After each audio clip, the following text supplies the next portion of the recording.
Hello and welcome to Effective Meeting Management.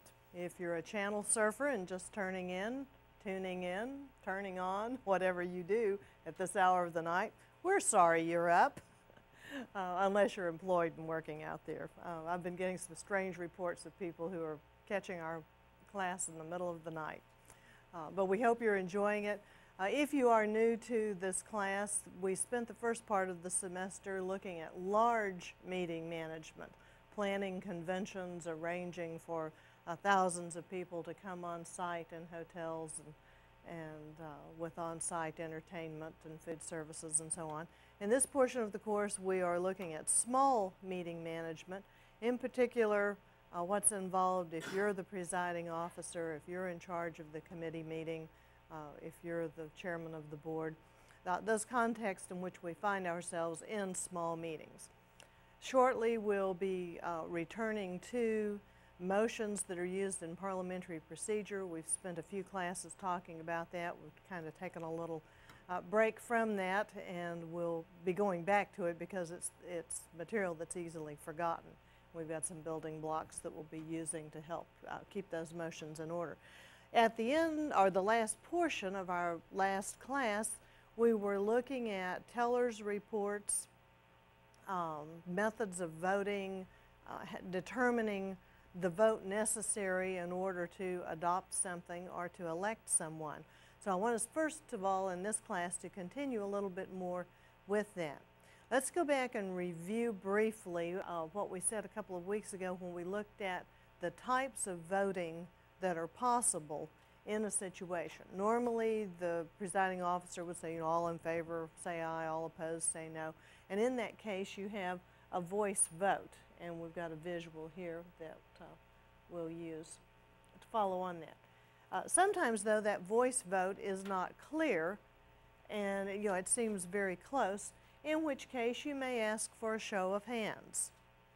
And if the room is small enough, if it's not too large a group of people, simply having them raise their hand is adequate.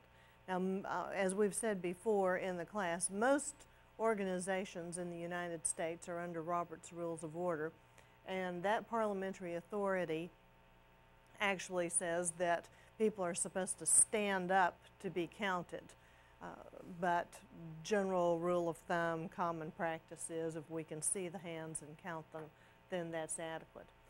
But if the show of hands is not adequate, maybe you're in a fairly large assembly hall and you simply can't tell by the show of hands. Maybe people are raising two hands, some are raising their left hand, some are raising their right. It gets confusing for whatever reason. So you may then turn to a standing vote. It may be obvious once the people stand that there's a clear majority. But if that's not clear, then you may need to go to a counted vote. And sometimes with a show of hands, you actually count the votes too, particularly if you have a close vote, if you're working with 2/3 or 3/4 or something, and we'll look shortly at some situations that might require that kind of vote.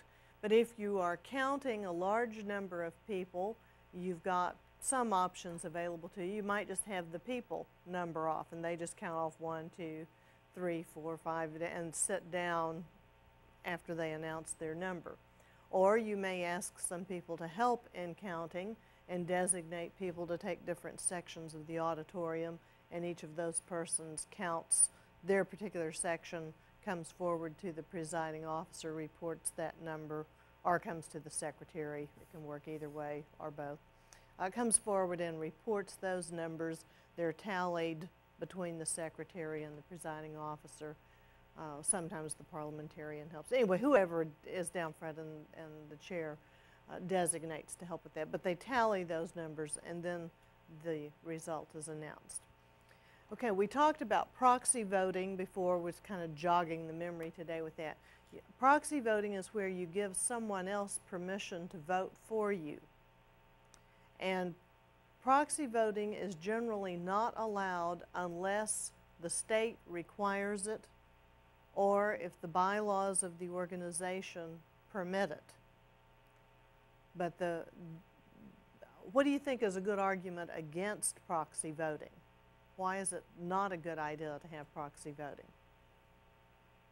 Is there any problem with that? Yeah. Are you holding your mic down? Oh, that one. Okay, from the microphone that doesn't work in the back. Oh, it's complicated? Was that what you said? Okay, there's all that paperwork to be done. If this is a serious matter, in some instances you would just sign a piece of paper, and if we all knew each other, it would be okay. But if you're working with homeowners or condominium owners, I guess those are homes too. But anyway, if you're working in legal situations with large numbers where the people don't know each other and wouldn't recognize signatures, then you may have to get those documents notarized, and they have to be done all in due process. What's the advantage of proxy voting, if any? Be known without you physically being there. Let's say time is a problem, your schedule won't allow it, or distance. Okay, if distance or schedule, timing is a problem, then at least you have some representation. And there are arguments both ways for this. The other argument against it is that you want the people to come to a meeting. Now, if this is an organization where people are separated by time, or more often by distance, it's just a financial burden to get there, the scheduling makes it so difficult and so on, and this is something that involves property or legal issues, then the right to vote by proxy may be very important. But if this is a local organization, and particularly a voluntary organization, you need for your members to come to the meetings. And to have 3 people show up with the proxies for 35 or 50 other people really skews things. You know, 3 people come in with 25, 40, and 50 votes each. You're getting a real strange mix on the representation, and the people who aren't there, you know, don't benefit by the discussion. The people who are there can't have very much discussion, and so there are just some real problems that go with that. But anyway, the rule of thumb is that the bylaws need to specify if proxy voting is to be allowed, and the bylaws then need to clarify how that proxy will work. Is there a limit to the number of proxies that a person may have, for example? And when you get the proxy, it too should designate you know, who has the vote, but there should also be some kind of time limit on it so you know when that proxy expires. Okay, anybody remember what bullet voting is? Okay, well, we need to talk about that one because somebody was sure the last time they saw that I had a typo and that it was really supposed to be ballot voting. Wrong answer. I died this time. Sometimes I do make typos, but this time I typed bullet, and that is what I meant. Okay, bullet voting occurs when, in those situations where you have more than one vote. Maybe you're electing 3 people to the board of directors or 5 people to the council or whatever, and you get one of those ballots that says vote for as many as 5. Now, if you only vote for one and you don't vote for any others, that puts an interesting skew on the ballot.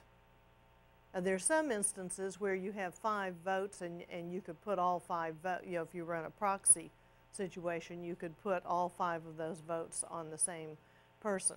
But more often, this happens when you have the opportunity to vote for additional people and you choose not to. Because if you get 10 or 15 people who only vote for candidate number 3 and don't vote for anybody else, and you've got another 50 people over here who are voting for 5 people, what is that going to do? What impact will that have on the ballot? Okay, just think about it, because what it's going to do is, and I forgot the numbers I made up there, but it's going to give this 15 vote advantage to the person who only gets those single votes. Does that make sense? Shake your head, yes or no. No, it didn't make sense. make sense to you? Sort of. Okay, think about this again. We're all entitled, we'll keep it 3. We're all entitled to vote for 3 people for the board of directors. And there are 100 of us voting. But 30 of us choose to vote for only 1 person. Okay, that's 60 votes that we threw away that nobody else got. Whereas all the other people who are voting for 3 candidates do in fact vote for 3. They may vote for our candidate as the person we liked best, as well as the people that they liked best. But it has skewed the ballot because 2 of the people are now getting 100 votes split between them, and 1 person is getting 60 votes split and these other 30 concentrated. So they're going to pick up, and it depends on which way it's filled out. But the point is they're picking up a very positive advantage because they pull out into the lead. Nobody comes in second and third in 30 of the instances. Okay, think about that. If that's not making sense, there's a good section in Roberts on preferential voting, and the 2 are linked because the preferential ballot, and we'll come back to these other 2 in just a minute, the preferential ballot is the one where you rank order the candidates. We do that in speech tournaments. If we have 7 people speaking in a round, we'll usually rank them first, second, third, and give everybody else a 4th.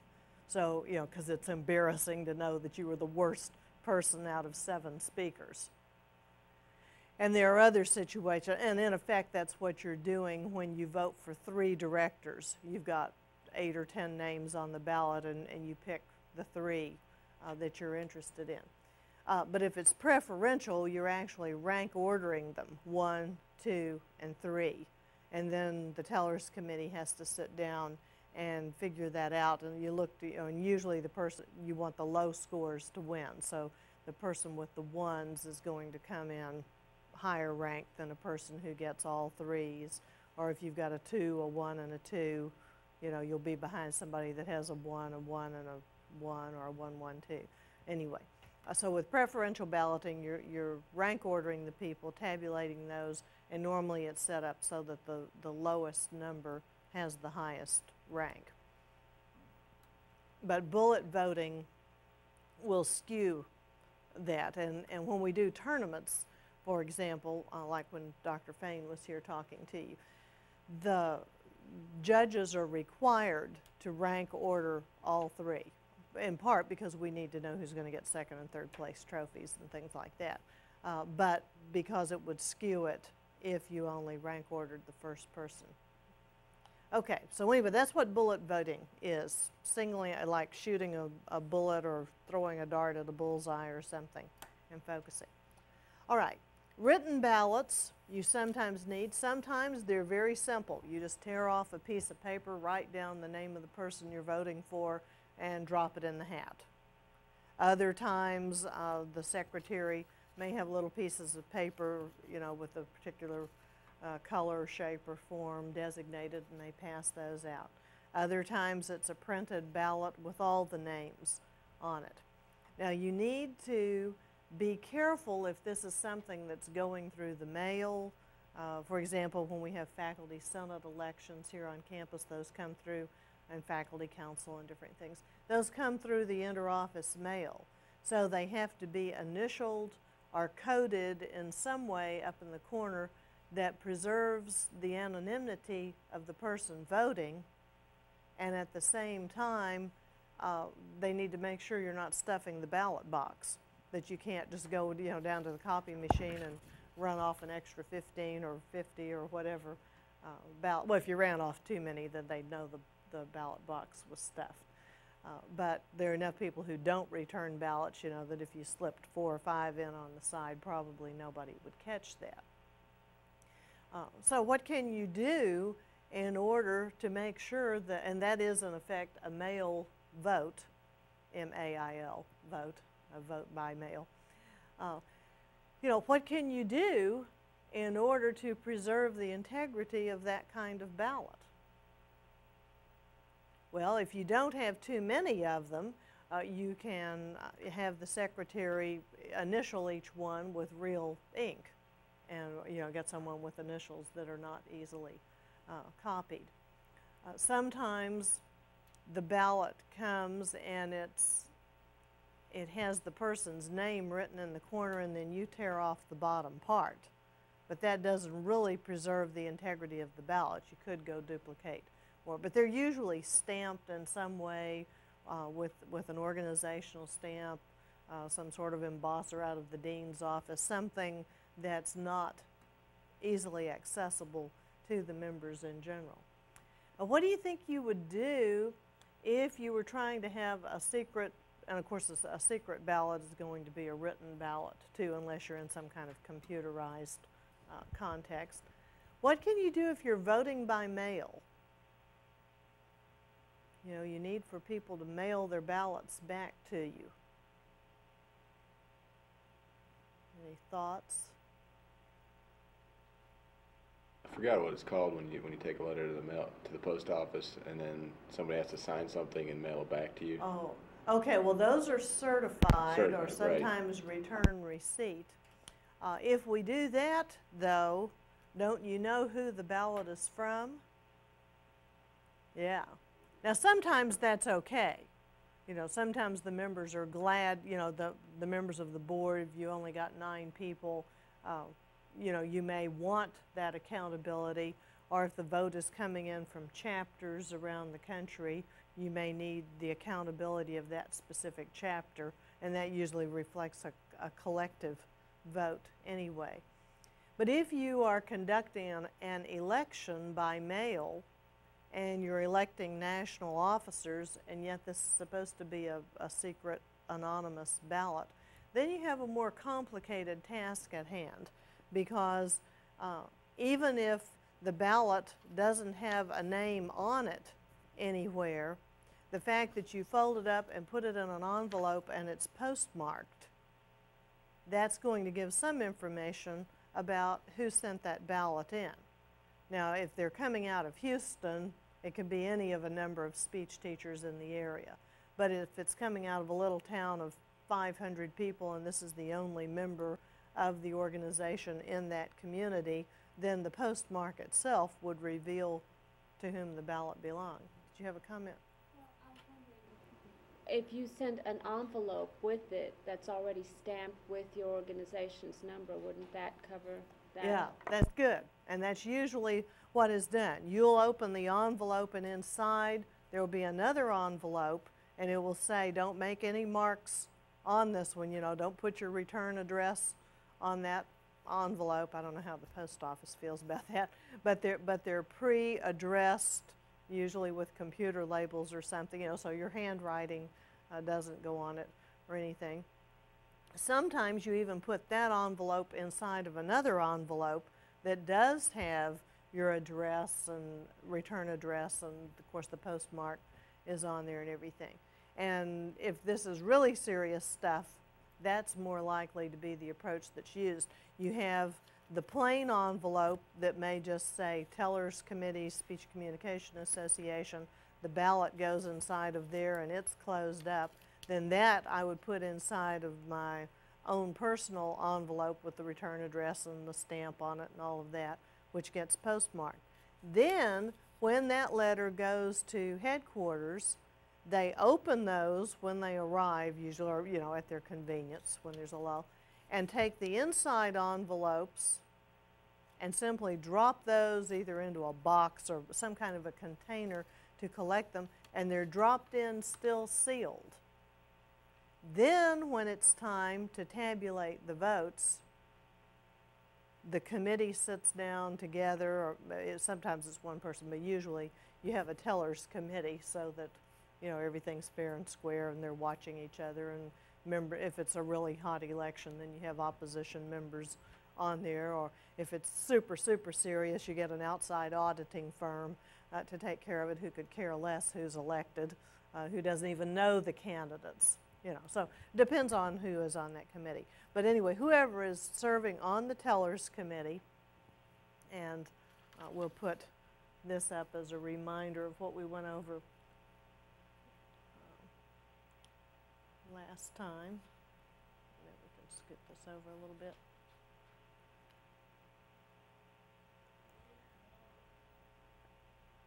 What did he say?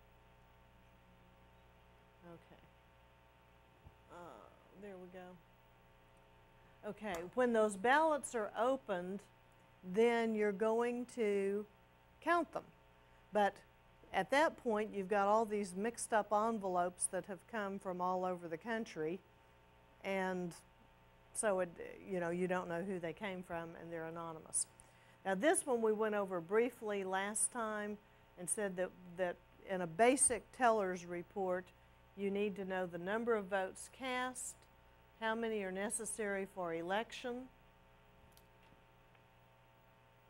and in this case, a majority is all that's required. Adams got 14, Smith 55, Jones 30, Snoopy Dog got 1, but he was ineligible. Okay, and you don't count the blanks. All right. Any questions about this at this point?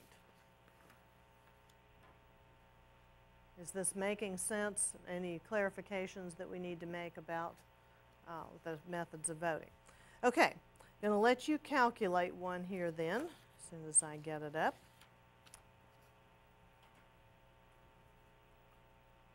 Okay, I'm going to slide the teller's signature off of here.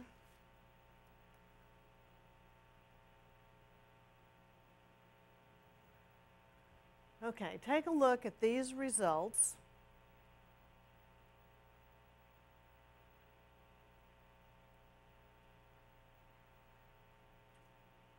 And tell me how many votes were cast and whether or not anyone was elected.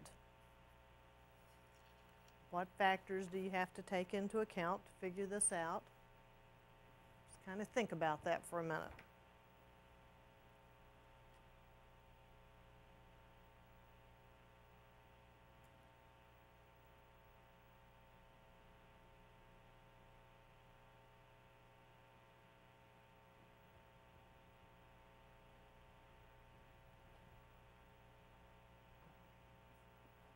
Okay, was anyone elected?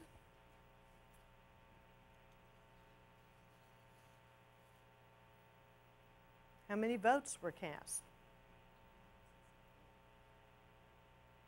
Okay, one person said 164. Is that right? Yes. No. Oh, look at it again.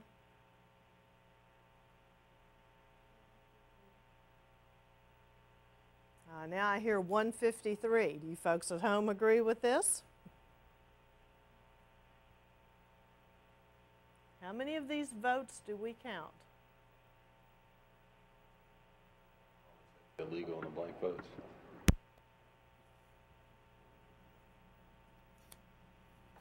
Is that what we saw in our last visual? Where did I put that one?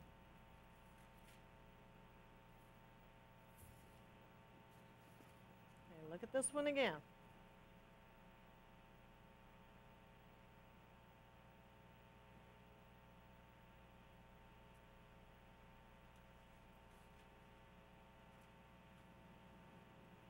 You count the illegal votes, you don't count the blank votes. Okay, now tell me how many votes were cast in this election that count? 57. Okay, now I hear 157, and I believe that's the correct answer. Okay, was anybody elected?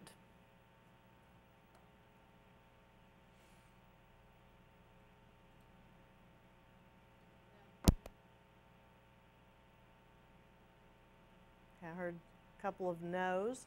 That's probably the correct answer. How many people does it take for a majority? 9. You're right, my math's wrong.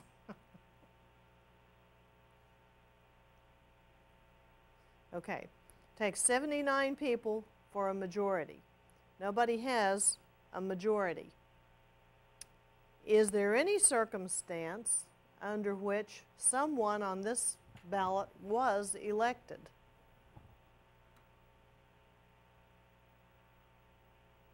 Could there be anything in the bylaws that would let Ms. Allen be declared elected?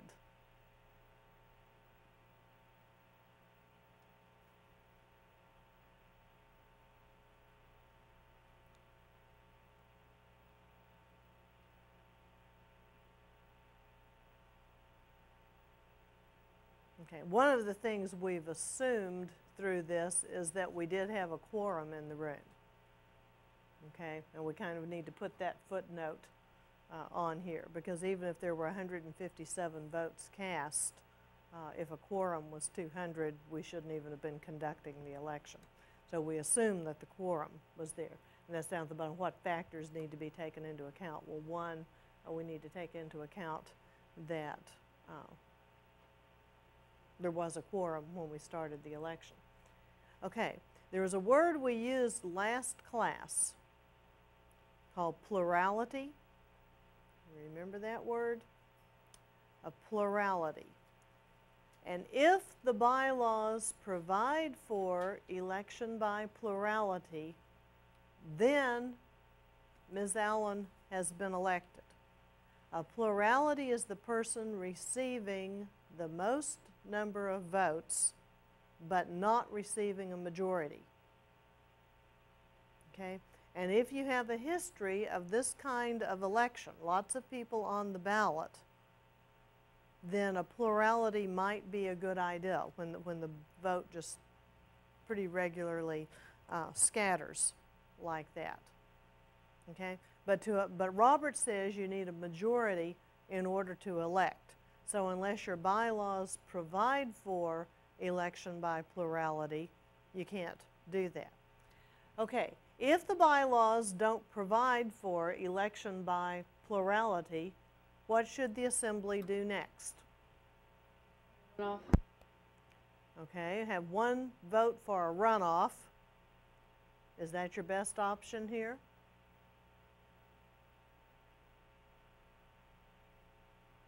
Everybody at home, look it up real quick. Freeze your VCR and go check it. Okay, you can't have a runoff unless the bylaws provide for a runoff.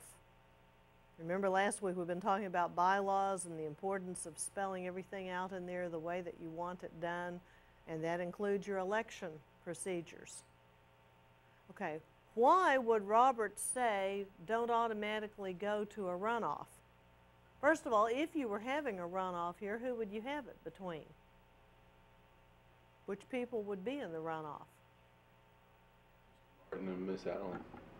Okay, we have one opinion for Martin and Allen because they received the most votes. And if your bylaws said there will be a runoff between the top two candidates, then you could do that. From a logical standpoint, what might be wrong with doing that? Votes separate Miss Jones and Miss Martin, or Mr. Martin. Okay, there are only 10 votes difference between Jones and Martin, so extend on that. What are you saying? If I say so what? You're on the right track here. Help him out. Are we being fair to Ms. Jones? No, we're not. That's what I implied earlier by 10 votes separating the two. Okay, you could make an argument it's not fair because she's such a close third. Roberts has a little more sophisticated analysis to it than this. What if, if you have a runoff, well, if you have a runoff and people keep voting the same way in the same ratio, then Allen will be elected.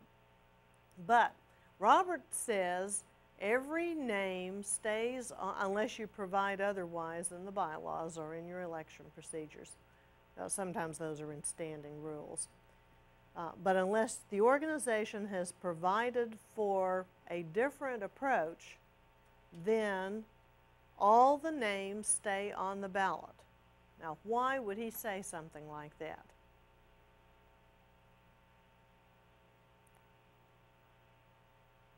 Have you ever heard of a dark horse candidate? You have any idea what that means? It doesn't mean somebody brought a black stallion into the polling place or something. Okay, sometimes that person in third place, and maybe even fourth or fifth, but often the third slotted person, maybe not often, but from time to time at least, enough to be substantial, that person is the one who gets elected. You know, if Martin, they end up being the compromise candidate. If Martin and Allen's supporters cannot stand each other, and if you're out there listening and this is your name, I apologize. Okay, we picked some non-names from the class.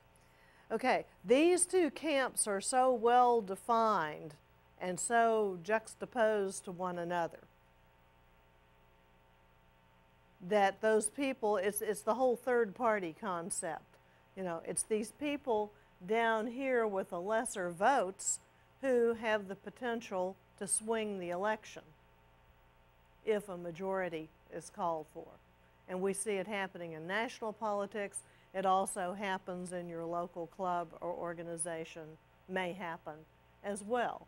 That these people down here who just had token votes, as it were, swing their votes.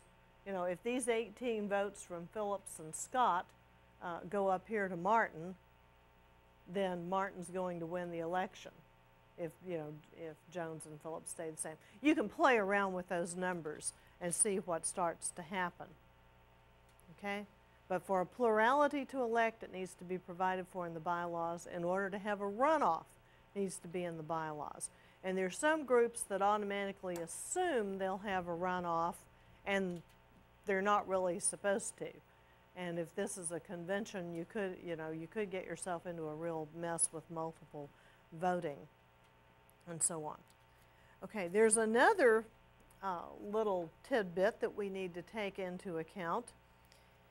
If something says, if the bylaws say whatever shall be adopted, officers shall be elected by, a bylaw shall be amended by a 2/3 vote of the members, by a majority of the members, what does this mean?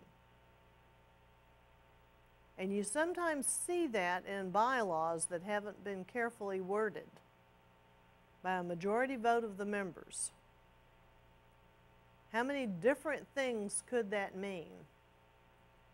It could imply the 2/3 that's present at a current meeting, or the 2/3 of the whole governing body. Yeah, and that's a big difference sometimes.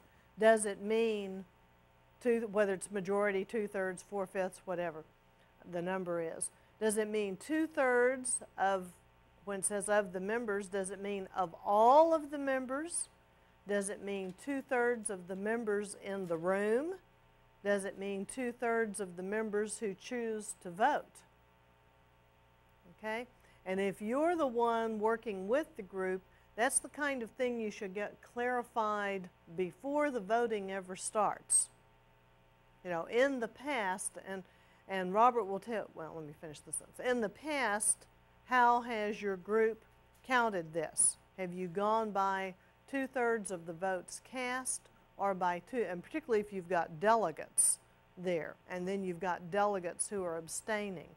You know, in the past, do your minutes reflect that you've adopted things by 2/3 of the delegates in attendance, or by 2/3 of the delegates who choose to vote? Because you could get a big variance in the number because of that. And so that's the kind of thing that you need clarified on the front end. If you are doing voting by mail, and particularly if you are taking votes like from chapters of fraternities or local organizations, but chapters, and you're amending bylaws or something, you need to know what you're going to do if the people don't vote by a certain date. Again, are the bylaws amended by a 2/3 vote of the people who mail their ballots in, who choose to vote by December 1st or March 1st or whatever the cutoff date is? Or does it take the 2/3 vote, affirmative vote, of all of the chapters? Can people abstain and thus impede progress?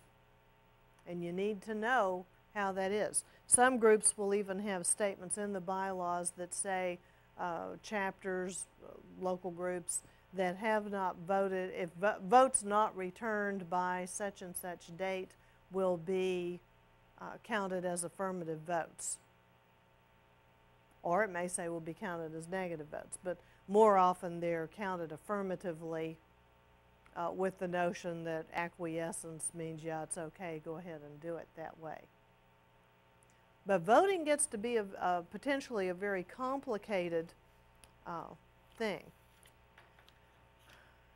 Okay, if you have a majority, let's do an easy number first. A majority of 100 is what?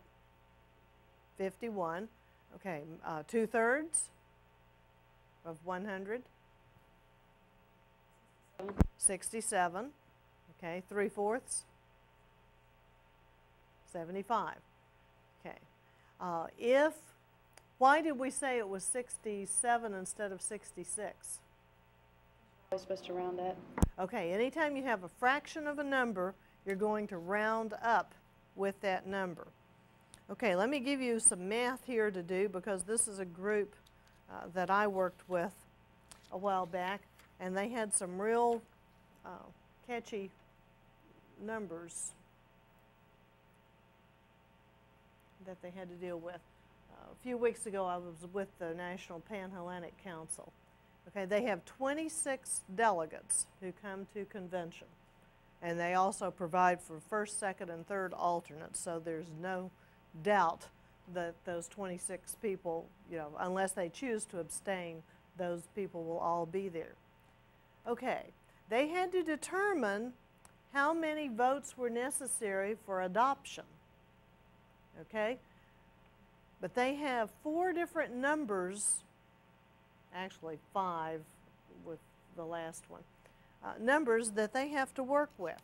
There are some things that are adopted by a majority vote, you know, just regular motions, main motions, resolutions, the motion to table, the motion to recess. You know, there's certain things they do that take what we call a simple majority. There's some of the things that took a 2/3 vote, previous notice and a 2/3 vote. They needed a 2/3 vote for any of those motions that limit debate, that close off debate, that amend something previously adopted. So you need to know what 2/3 of 26 is.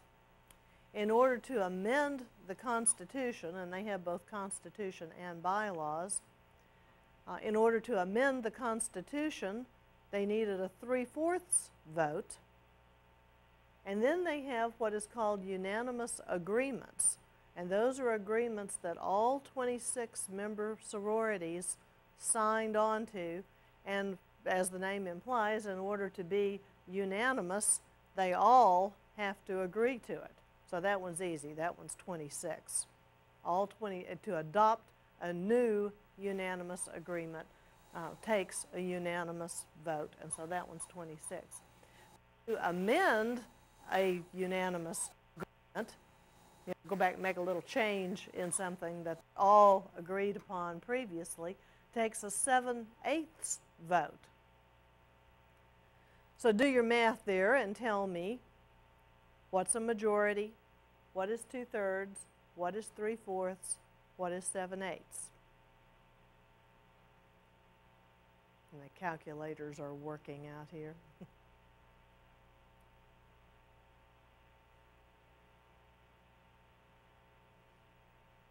Okay, majority should be easy. What's a majority? 14. Okay, good. Okay, 2/3? 18. I heard 118. Is that right? I heard a 17.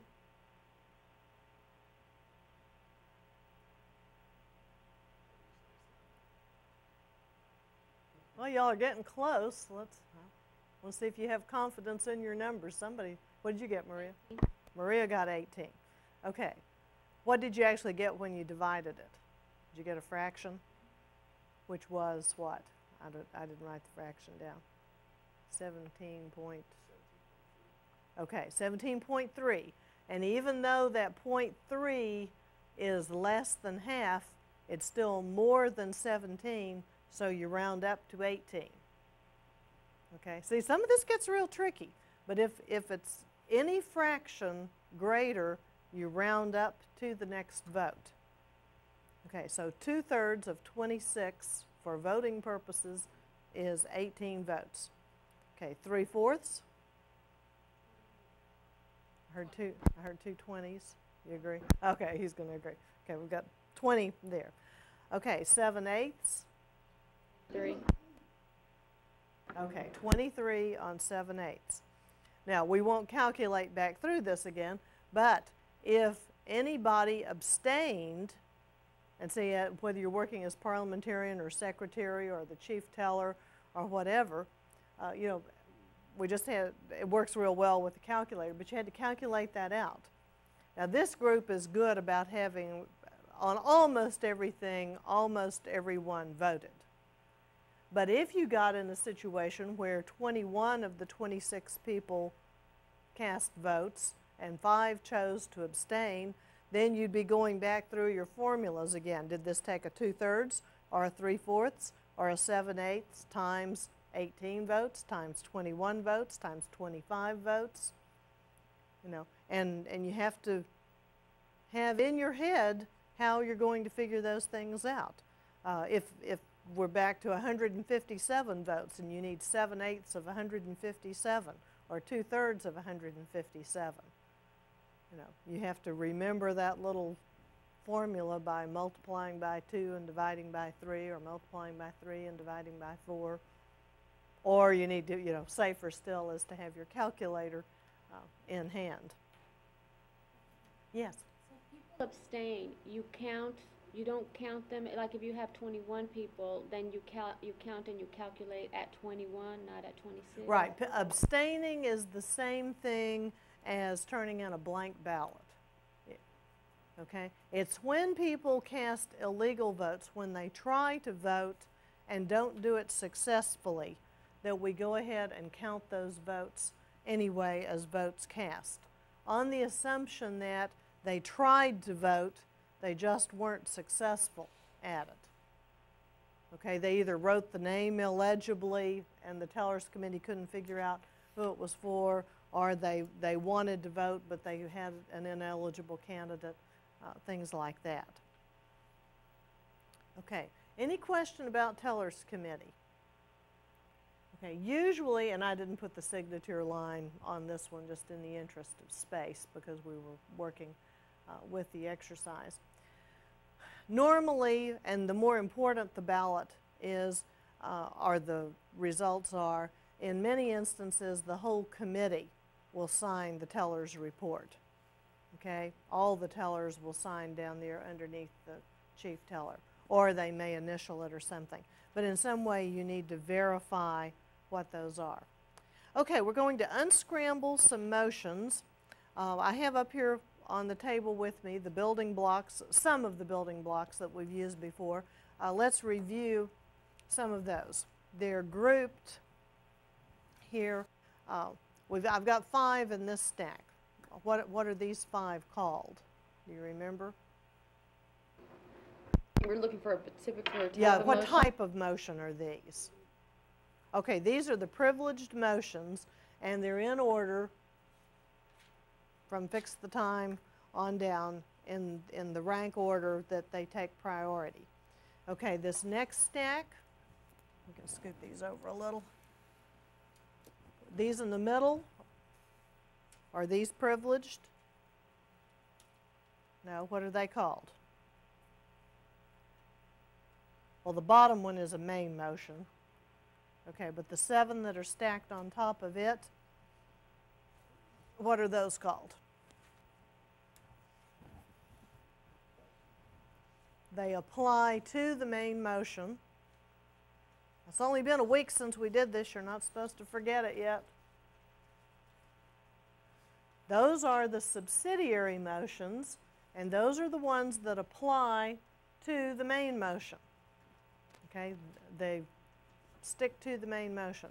Then I just put a sampling over here on the other stack because we're not going to be working with them as much today. But the third column over here has in red the restoratory motions, and those are motions that bring something again before the assembly. And the green ones are incidental, and incidental motions pop up as they occur. Okay, so you may need to, and they're disposed of as they pop up, as they occur. So you may need to refer to these just to kind of jog your memory as we go back to the overhead and unscramble some of the motions. So let's look over here at these. Last time, let me get them up there a little bigger. Okay. The first thing we need to do is find out if there are any incidental motions in this set. And if you're doing this for the first time with us, the assumption is that all of these motions were appropriately made. They were made at the correct time. But being a disorganized presiding officer, or, oh no, that would never happen. Somebody opened the door and all your little pieces of paper where you'd written these motions down fell off the lectern into the floor. And so you picked them all up, you know, and here you've got amendment and recess and adjourn and point of order and these different things jotted down. And so you're trying to figure out what order you need to dispose of these things. Okay, what's the proper order that these motions in which they should be handled. Okay, first of all, do we have any incidental motions? Appeal. Think about that. And remember, when you get in the real world, they're not going to pop up color-coded. Appeal and point of order. Okay, the appeal and the point of order are incidental motions. If those were made in close proximity to one another, which one would you handle first? The point of order. Okay, I would always take the point of order first. Might be that the appeal was out of order. You know, when do you make an appeal? Okay, a little voice out there in the corners. Disagree with what the chairperson is. Okay, when you disagree with the chair, when you disagree with the presiding officer, you appeal. And if there hadn't been a ruling by the presiding officer, you know, the point of order might be pointing that out. But assuming there had been a ruling and the appeal was in order and all the stuff's on the floor, I would still take the point of order first each time. Okay, but then you would go to the appeal and handle that and get it resolved because it's an incidental motion. Okay, what is your main motion? Now, this is a tricky one. I didn't put one of these plain vanilla main motions in this set because we did that last time. Which motion on here has the status of a main motion? Debate. No. It could. Sometimes limit debate can be a main motion, but there's something else on here that would take priority, or that would be the main motion. The limit debate couldn't be a main motion with this one on the floor. But you could have someone early on in the meeting say, I move that we limit debate on each agenda item to a maximum of 10 minutes. And that would be what we call an incidental main motion. It have the status of a main motion and would affect time limits on debate. Okay, what does this motion adjourn at a future time mean? It's not fix the time to which to adjourn, which is your highest ranking motion over there on the stack. What is adjourn at a future time? What does that do? We went through a couple classes back, we went through maybe 3 back. We went through the different types of adjourn, the regular adjourn when business is pending, adjourn sine die, S-I-N-E-D-I-E, when there's without a day to meet again. Fix the time to which to adjourn creates what? A recessed meeting. It fixes a time that we will reconvene before the next regularly scheduled meeting. Okay, and that's different from adjourn at a future time. Adjourn at a future time, and that's your main motion in this set, okay? Adjourn at a, if you hadn't figured that out already, adjourn at a future time says that we're setting the time now when we will adjourn. So maybe we don't have a set time to adjourn, and someone says, I move that we adjourn at 8 p.m. But right now it's 4 o'clock in the afternoon, or it's 6, and maybe we just came back from dinner.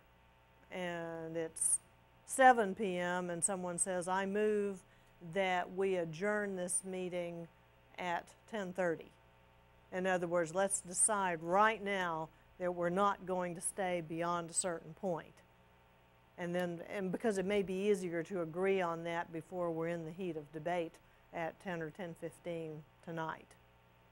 So adjourn at a future time is something you make when there's no other business on the floor, and it sets the time when you will adjourn. It sets it in advance. Now you often do that. We do that with the class schedule here at the university. The class meets 8:30 to 9:50 a.m. or 1:30 to 2:20 p.m. You know, well, that's adjourning. That time, that future time for adjourning is already set, and someone else decided that for us. Okay, but it works very well because then we know when our time will be up. Well, that's our main motion then here. Okay, and if that motion were made, what could be applied to it? Do we have any subsidiary motions here? Because if it has the status of a main motion, then any of our subsidiary motions that we stacked up over on the blocks can apply to that. Down here at the bottom of this stack, you've got main motion. We'll assume that adjourn at a future time is sitting down there on the bottom. Any of those things could happen to it. Somebody could move to postpone it indefinitely. You could move to refer it to committee. That would be a little bit strange, but it would be a way to kill it, probably in this case. You could limit the time that you talk about it. You could move the previous question and order closure of debate and get on with it. Any of those subsidiary motions, let's go back over to the visual, anything that's a subsidiary motion can be applied to that. So how many subsidiary motions do we have here? We have one primary, we've got more than one, but there's a primary amendment. Okay, there's a primary amendment. What else? Secondary amendment. Secondary amendment and limit debate. Okay, so we know because those are subsidiary and everything else on here is a privileged motion. Adjourn is up there high in the privileged motions. Recess is right behind it. A question of privilege is behind recess. So that means that these subsidiary motions, because we've already taken out the incidental and we've identified the privileged, all of those subsidiary motions are applying to adjourn at a future time. Okay? How could you amend that? It's a motion to adjourn. What kind of a primary amendment could you have? Change time. Right, to change the time. And you can have how many amendments pending at one time? 2, no more than 2. So the secondary amendment is always going to apply to the primary amendment, and that's the most you can have. You won't see us putting tertiary and whatever the adjective form of 4 is, 4, 5, 6 level amendments. Well, you don't do it that way. We talked about create a blank once before. If you needed that many amendments, then you'd need to go to a different form of amending. Okay, so the primary amendment applies to adjourn at a future time. Secondary amendment applies to the primary amendment. We've already said that in disposing of these, we're going to take the point of order off, then we're going to take the motion, the incidental motion to appeal. What are you going to do next? We're voting on things now. Limit time We're trying to get debate. them off the floor. What are you going to do next? Limit time and debate. Well, we've got to get these privileged motions out of the way next. Okay, what's the highest ranking privileged motion in this set? We did the point of order, we did the appeal, now we need to vote on something. Everything else here takes a vote. What are we going to vote on first?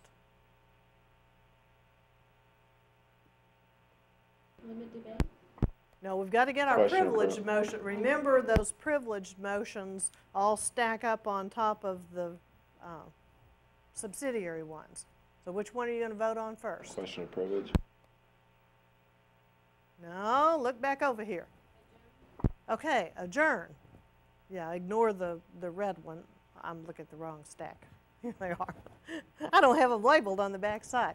Okay, these are the I can say this, the privileged motions, and in terms of rank, can we get a long shot here and get all this? Okay. These, yeah, there we are. Okay, here are our 13 ranking motions. 4, 5, 6, 7, 8, 9, 10, 11, 12, 13. Those must stay in order. Whatever combination of those is on the floor, they have to stay in order. So we're going to vote on the adjourn first, and then what are we going to do? Okay, get a good look at this, and then let's go back to the overhead. We're not building up, we're going down. Okay, you're making them in this order. Somebody said, I move to adjourn at a future time, and then someone put a primary amendment on that, and then a secondary amendment, and then the motion to limit debate, and then someone said, I move to recess. I'm not sure where they are. Move to recess. Somebody else said, I move to adjourn. You probably would have had, well, there's that question of privilege in there. The question of privilege was made, which the chair probably denied, and then the appeal was made. And then somewhere along the line, probably the last thing that happened was the point of order. So when we start disposing of those, then we take the point of order, and that's a green incidental. We take off the appeal, and then we go back to adjourn, because we vote on them in the reverse order from what they were made. The higher the priority, the more urgent they are, and you vote on the most urgent things first. Confused as to what we were doing. Now Right. I understand. Yeah, and it gets tricky because you make them in this order and you vote on them going downward. Okay, so looking back at the visual then, you're going to vote on the motion to adjourn, and we'll assume these fail just to keep life simple. So the motion to adjourn fails, then you vote on what? Privilege. No, missed one. The recess. Okay, and maybe we took a 3-minute recess and now we're back, or recess failed. But anyway, here we are back in session and recess is off the floor. Then what? Privilege. Okay, then the question of privilege. Right, we'll get that question of privilege. Okay, and we deal with that, and it's either granted or not. Then what? Limit debate. Okay, limit debate, then the secondary amendment, and then next the primary amendment, Future. and then adjourn at a, did we do, yeah, we did limit debate, right? I wasn't paying attention to myself. Okay, limit debate, and then you get those amendments out of the way, and then finally the last thing in this set that you vote on is adjourn at a future time. Okay, let's look at another set.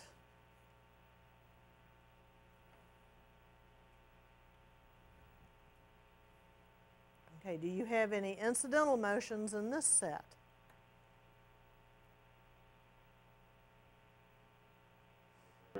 Okay, the point of order is an incidental motion. So you're going to do it first, okay, and find out if there really is an infraction and see what the problem is and take care of it. Okay, what is your main motion in this set?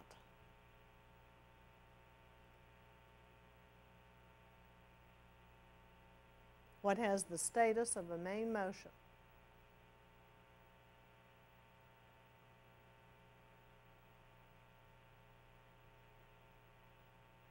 Okay, how many things could, not looking at that, how many things could have the status of a main motion?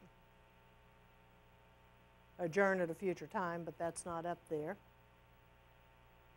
A resolution has the status of a main motion, but we don't have one of those. What's the other class of motions that we talked about? We talked about incidental, privileged, subsidiary, main motions, and restoratory motions. Good. Okay, is there a restoratory motion up there?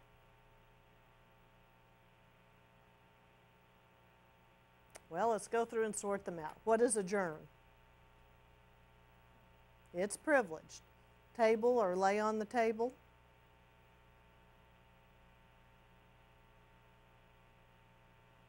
Look over here. Amendment motion would be? Subsidiary. It's subsidiary. Okay, limit debate. Look at these blocks stacked up here. Okay, limit debate is subsidiary. Question of privilege? No, we got a break point up here at number 5. Question of privilege is the first privileged motion. Okay, how about refer to committee? Okay, primary amendment is amendment, so that's subsidiary. Previous question? Okay, amend something previously adopted?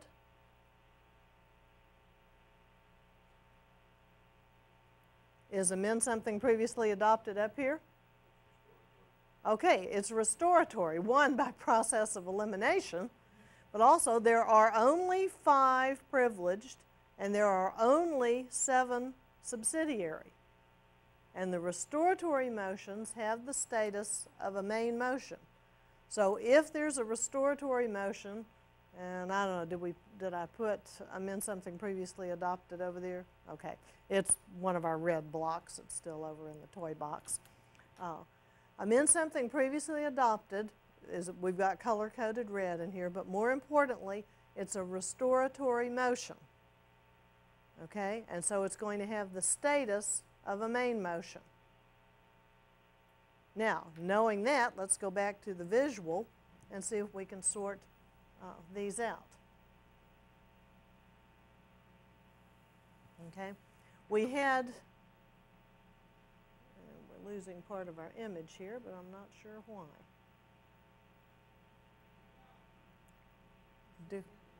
Zoom out, okay. Oh, that's why I hit the wrong button. Okay, I wonder where all those lines came from. Okay. We have amend a motion previously adopted or amend something previously adopted, then has our status as a main motion. Okay, and all those subsidiary motions are going to apply to it. We have to take care of privileged motions before we take care of subsidiary motions. And the only incidental that we have in this set is the point of order. So we're going to take care of that and be done with it. Okay, what are you going to have your folks voting on first?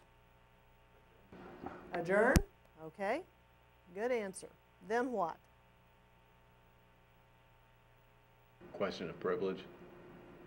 Okay, we'll certainly deal with the question of privilege. Sometimes that's just granted and doesn't need a vote.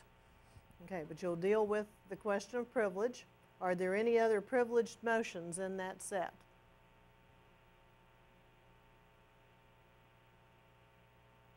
No. Okay, so then you're ready to deal with the subsidiary motions. Okay?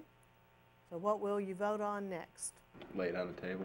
Okay, whether or not to lay it on the table. What happens if you put it on the table? Everybody walk by and look at it? You stop discussion about it. Are you holding your button down? Yeah. Yeah, okay. Yeah, that stops discussion. That just says, oops, going to put this on the table, and there it goes. How long does it stay on the table? On the table. Okay, everybody's in agreement on that. Stays on the table until you take it from the table. But you can't do that if there's any other main motion on the floor. So you could table it, but you couldn't, well, and then once you tabled it, you would go on with other business. Okay, but anyway, the next thing we're going to do here is vote whether or not to table. But we'll assume that failed, so what are we going to vote on next? Previous question. Okay, on whether or not to order the previous question, which will close debate and have us vote immediately. Okay, we ordered that passed. We ordered the previous question, so now what are we voting on? Time of debate. Okay, on limiting debate. What kind of a vote will that take? 2/3? 2/3, because it cuts off the right of the minority to be heard. Okay, so we limit debate, and then what? Refer to committee. Okay, then we need to vote on whether or not to refer it to committee, but that one fails. We decide not to, so then what are we voting on? Amendment? Okay, the primary amendment. Now, why would you amend a motion previously adopted? How could that have a primary amendment applying to it? I said you could do it because primary amendment is a subsidiary motion. What might you amend?